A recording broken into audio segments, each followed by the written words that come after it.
Salam sejahtera. Yang terhormat dosen pembimbing Bapak Henry Yuliando MMMAGR PhD, beserta yang terhormat para dosen penguji, staf akademik MMUGM, serta pemirsa sekalian. Saya, Billy Ricardo Sagala, mahasiswa Magister Manajemen Fakultas Ekonomika dan Bisnis Universitas Gadjah Mada, Kampus Jakarta. Konsentrasi Manajemen Operasi.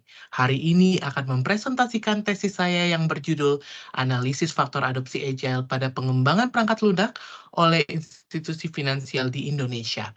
Penelitian ini dilakukan di bawah bimbingan Bapak Henry Yuliando, MMMAGR PhD. Industri finansial adalah sebuah industri yang dinamis dan kompetitif. Institusi finansial menghadapi meningkatnya persaingan dari para pendatang baru, khususnya perusahaan rintisan dan fintech, juga tantangan dari risiko keamanan siber yang mengancam keamanan data dan operasional, serta masih rendahnya literasi keuangan di Indonesia. Sebagai sebuah sektor industri yang terregulasi dengan ketat, institusi finansial dituntut untuk menjaga kepatuhan di bawah pengawasan regulator. Hal ini mendorong institusi finansial untuk melakukan transformasi digital. Transformasi digital menjadi sebuah katalis yang mengubah wajah institusi finansial. Inovasi kris yang merevolusi sistem pembayaran di Indonesia. Tersedianya layanan insurtech di platform-platform digital serta aplikasi mobile yang diluncurkan perusahaan finansial untuk memudahkan masyarakat mengakses layanan keuangan. Hal ini memberikan kemudahan bagi pelanggan dalam mengakses produk-produk dari layanan keuangan.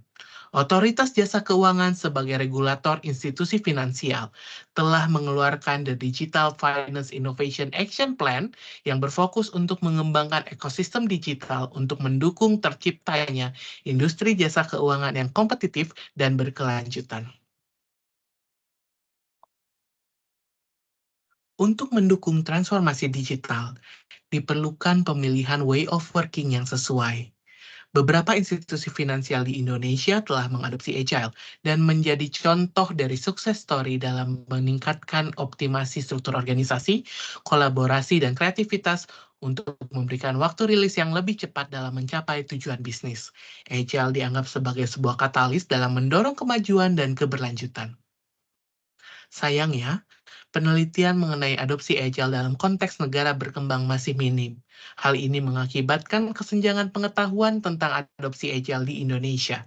Tanpa pemahaman yang tepat, perumusan strategi pengembangan perangkat lunak menjadi tidak efektif, serta meningkatkan risiko investasi karena penerapan metodologi yang tidak sesuai. Latar belakang ini mendasari rumusan masalah. Terdapat dinamika dan tingkat kompetisi di sektor industri finansial yang mendorong pentingnya untuk mengidentifikasi motivasi, tantangan, dan faktor-faktor adopsi agile. Tanpa pemahaman yang tepat, institusi mungkin akan merumuskan strategi pengembangan produk dan perangkat lunak yang tidak efektif, serta dapat menghambat inovasi dan pertumbuhan. Pertanyaan penelitian dinyatakan sebagai berikut. Yang pertama, apa motivasi dan tantangan dari adopsi agile? Yang kedua, bagaimana pengaruh faktor-faktor adopsi agile pada pengembangan perangkat lunak oleh institusi finansial di Indonesia? Tujuan penelitian dinyatakan sebagai berikut. Yang pertama ialah untuk mengidentifikasi motivasi dan tantangan dalam proses adopsi agile, dan yang kedua ialah mengidentifikasi pengaruh faktor-faktor adopsi agile pada pengembangan perangkat lunak oleh institusi finansial di Indonesia. Manfaat penelitian adalah untuk memberi pengetahuan mengenai praktik, tantangan, dan manfaat dari agile, memberi implikasi dan rekomendasi praktis bagi praktisi Agile, serta memberikan kontribusi literatur tentang adopsi Agile Way of Working di Indonesia. Adapun lingkup penelitian sebagai berikut. Penelitian dilakukan dengan metode wawancara pada partisipan sesuai dengan kriteria yang ditetapkan. Berfokus pada analisis kualitatif tentang motivasi, tantangan, dan faktor adopsi Agile. Penelitian ini akan berfokus pada 5 subfaktor adopsi Agile dengan frekuensi referensi pengkodean terbanyak. Nama responden dan perusahaan tempat responden bekerja akan disamarkan. Landasan teori dari penelitian ini, Agile didefinisikan sebagai kemampuan bertahan dalam situasi yang terus berubah dan menghasilkan keberhasilan. Dalam manajemen proyek, metode Agile adalah subset dari metode yang berulang serta didasarkan pada peningkatan iteratif. Setiap iterasi dari metodologi Agile merupakan sebuah mini proyek yang mandiri.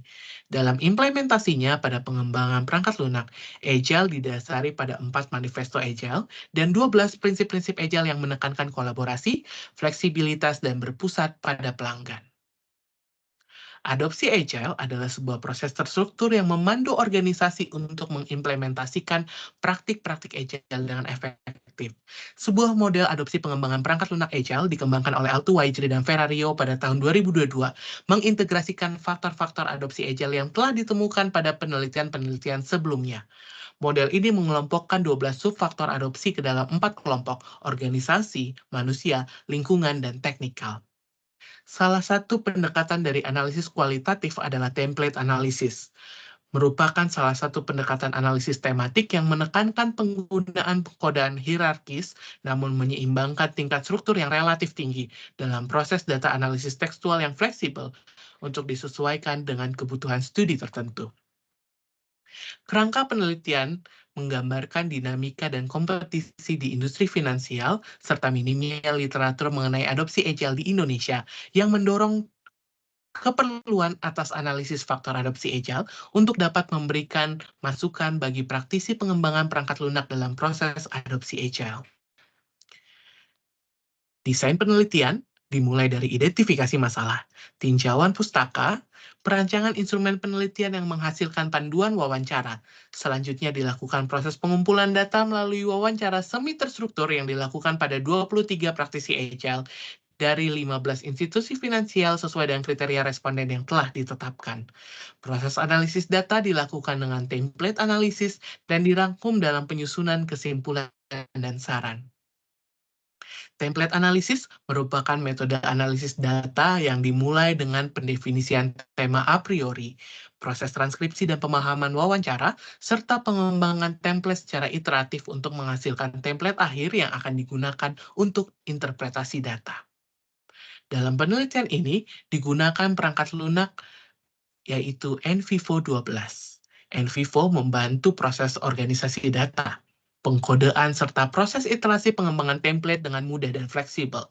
NVivo 12 juga memberikan visualisasi data yang membantu proses analisis. Hasil penelitian dan pembahasan. Data penelitian menampilkan demografi organisasi yang menunjukkan bahwa metode Agile telah diterapkan di berbagai sektor dari industri finansial.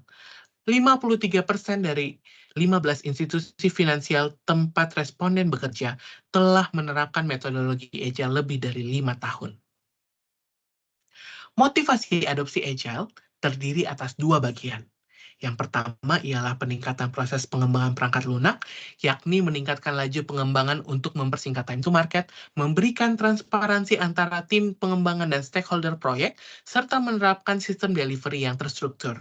Kedua, motivasi adopsi Agile berhubungan dengan tujuan bisnis untuk melakukan proses digitalisasi, serta pemberdayaan anggota tim. Hal ini sesuai dengan penelitian Altuwaijri dan Ferrario bahwa tingkat persaingan pasar dalam pengembangan serta temuan bahwa Agile meningkatkan motivasi, semangat kerja, serta produktivitas anggota tim. Tantangan dalam adopsi Agile yang pertama ialah dalam proses adaptasi. Terdapat perbedaan dalam cara kerja pengembangan perangkat lunak sebelumnya dengan metode kerja yang baru. Serta terdapat juga tantangan untuk menentukan metodologi Agile yang sesuai dengan jenis dan strategi perusahaan. Hal ini mengkonfirmasi penelitian Dewantari et al. Pada tahun 2022 yang menyatakan bahwa bank-bank yang sebelumnya menggunakan metode pengembangan tradisional menghadapi tantangan dalam proses adaptasi dan transisi ke metode yang baru. Tantangan yang kedua ialah dalam faktor manusia.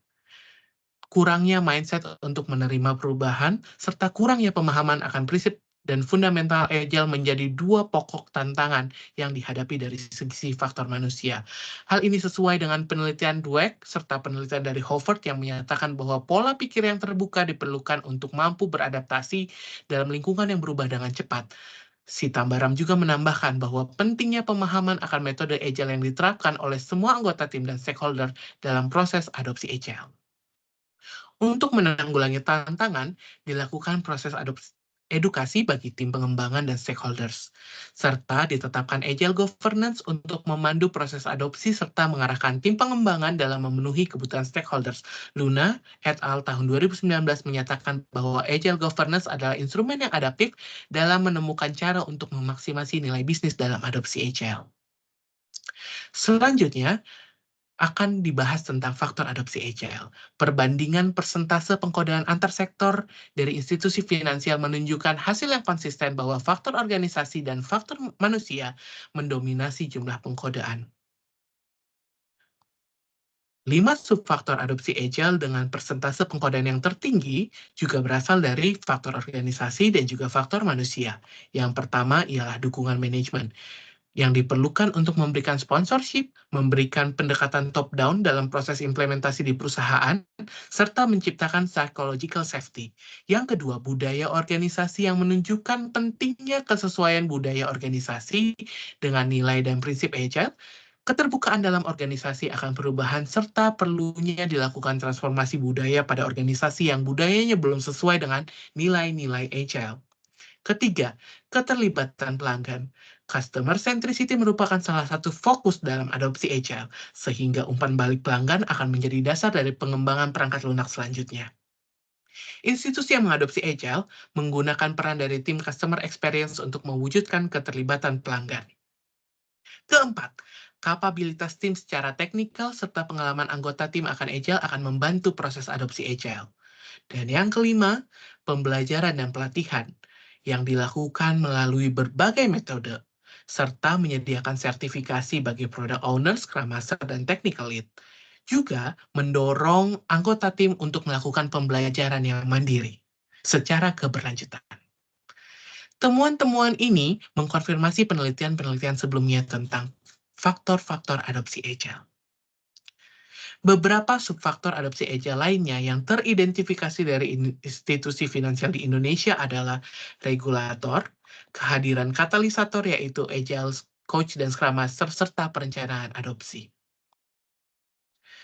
Simpulan yang pertama, motivasi adopsi Agile pada pengembangan perangkat lunak oleh institusi finansial di Indonesia terdiri dari motivasi untuk mencapai tujuan bisnis dan peningkatan pengembangan perangkat lunak.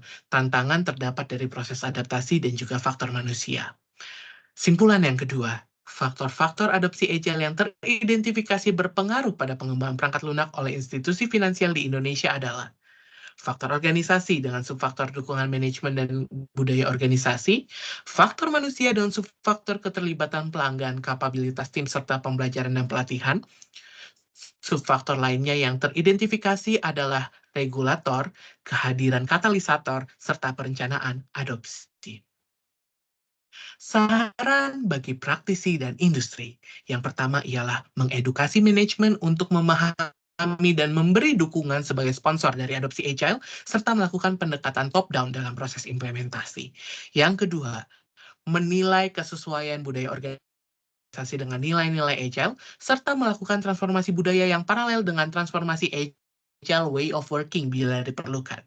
Yang ketiga, melibatkan pelanggan dengan meningkatkan peran customer experience untuk mendapatkan umpan balik sebagai dasar dari pengembangan selanjutnya.